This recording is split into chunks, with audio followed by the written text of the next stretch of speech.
Salut chers entrepreneurs, merci d'avoir fait confiance à l'IPNK. Suivre la formation sur l'état en entrepreneuriat, rédaction et financement d'un business plan. La formation est pratique. Nous parlerons de 3 modules. Le premier module parlera de l'entrepreneuriat. Le second module va aborder la rédaction d'un business plan. Et le troisième évoquera le financement d'un business plan.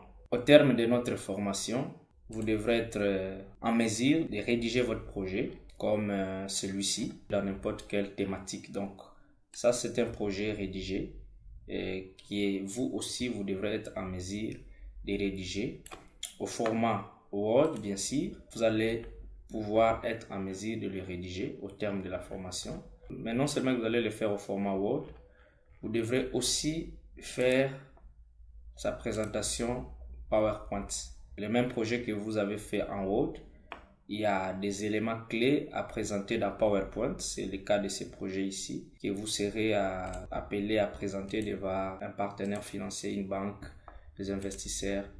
Voilà, donc c'est à ceci que ça doit ressembler votre projet final sur PowerPoint.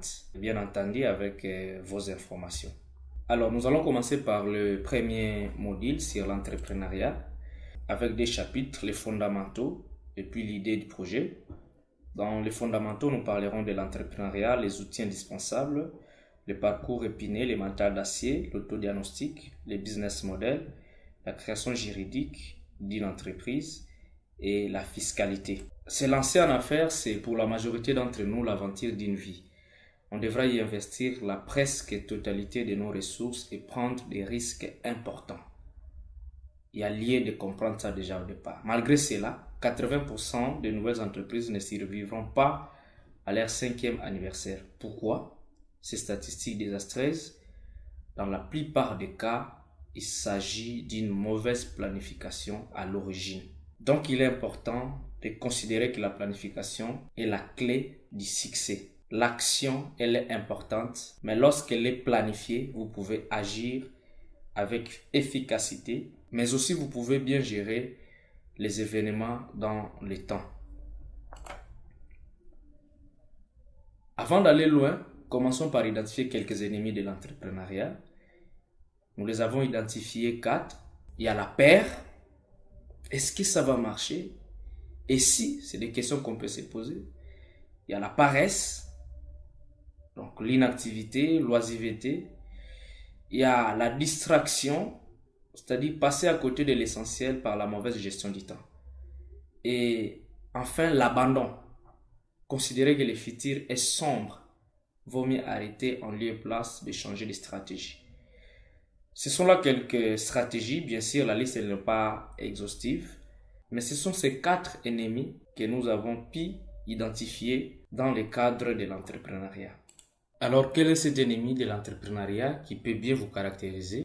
Vous qui êtes candidat à cette formation, vous qui êtes déjà entrepreneur, quel est cet ennemi parmi les 4 que nous venons de citer qui peut bien vous caractériser? Il y a une question fondamentale encore que nous nous posons. Naît-on entrepreneur ou peut-on apprendre à le devenir? Alors, bien qu'il soit impossible de répondre scientifiquement à cette question, nous sommes convaincus que chaque individu possède les qualités nécessaires pour réussir en affaires s'il s'y prépare de manière appropriée. Notez qu'on peut conduire le cheval à l'abreuvoir, mais on ne peut pas le forcer à boire.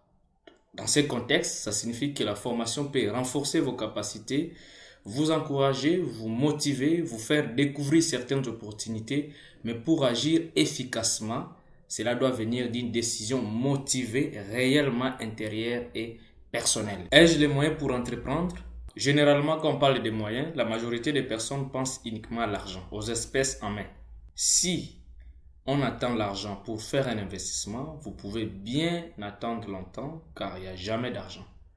C'est le projet qui fait l'argent, ce n'est pas l'argent qui fait le projet. Personne ne peut rester inactif sous prétexte qu'il n'a pas d'argent.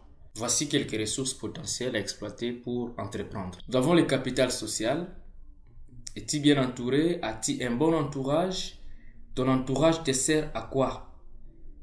Il y a le capital intellectuel. C'est l'intelligence, la matière grise, la connaissance que tu as en possession qui te permettra d'offrir des services. Le capital naturel, c'est tout ce qui est dans la nature et qui peut te permettre de créer de la richesse. Tout ce que la terre peut t'offrir, utilise-la. Exemple fait l'agriculture, le levage, la vente de jus de fruits. Il y a aussi le capital expérience. C'est tout ce que tu peux partager comme expérience via les conférences, les webinaires, les ateliers que tu peux organiser ou intervenir, et tu peux aussi gagner de l'argent. Le capital spirituel, c'est le cas des musiciens gospel. Donc, le capital culturel. Si tu manques d'argent pour te lancer, tu peux apprendre la culture de ton pays, de ta région, de ta province. Ça peut être l'histoire, la langue, le dialecte, et plus tard peut-être devenir un guide touristique et tu seras payé pour tes services de guide touristique. Voire même tu peux être invité partout pour parler de la culture comme étant expert dans les domaines. Donc tu peux être guide, tu peux être interprète. Il y a le capital matériel. Tu peux bâtir un empire financier juste avec ton smartphone ou un ordinateur avec Internet pour vendre vos produits ou services. Il y a le capital financier. En dernier, les espèces disponibles que nous pouvons avoir en main. Ça peut être de l'épargne ou des économies disponibles. Nous n'avons donc aucune raison de rester passif, inactif. Chacun de nous peut donc entreprendre et gagner proprement son argent.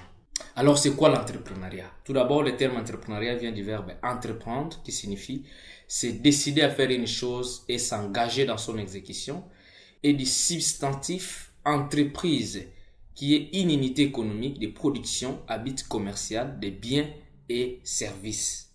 Alors, l'entrepreneuriat est le processus par lequel des opportunités à créer des produits et des services futurs sont découvertes, évaluées et exploitées. Dans la démarche entrepreneuriale, il sera question en premier lieu d'identifier une opportunité d'affaires, bien sûr.